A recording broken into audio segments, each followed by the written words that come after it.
থানায় আমাকে 3 দিন রাখা হলো। 3 দিনের দিন অর্ডার হলো যে আমাকে ঢাকায় পাঠাতে হবে। তখন ওসি সাহেব তিনি দাওয়াত দিয়ে আমাকে তার বাসায় নিয়ে গেলেন এবং কিছু খাবারের ব্যবস্থা করলেন।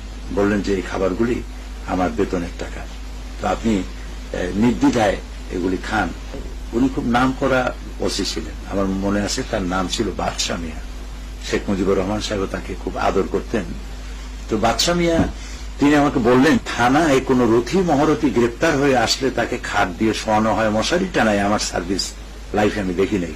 আমি আপনার জন্য এটা কেন করলাম তাও আমি জানি না, এটা বললেন। আরেকটা বললেন যে আপনি একটা দোয়া করবেন। উনি আমাকে দোয়া শিখাচ্ছেন, একটা দোয়া করবেন। কি দোয়া? তিনি বললেন যে আপনি যখনই কোন সমস্যার সম্মুখীন হবেন তো বলবেন আল্লাহুম্মা ইন্না নাজআলুকা ফি নুহুরিহিম ওয়া নাউযু বিকা মিন শুরুরিহিম। তাই আমি বললাম আপনি এটা জানেন কি করে? তিনি বললেন যে এখানে মওলানা মওদুদী সাহেব আসছিলেন এই যে হাদিস পার্কে, খুলনা হাদিস পার্কে, তিনি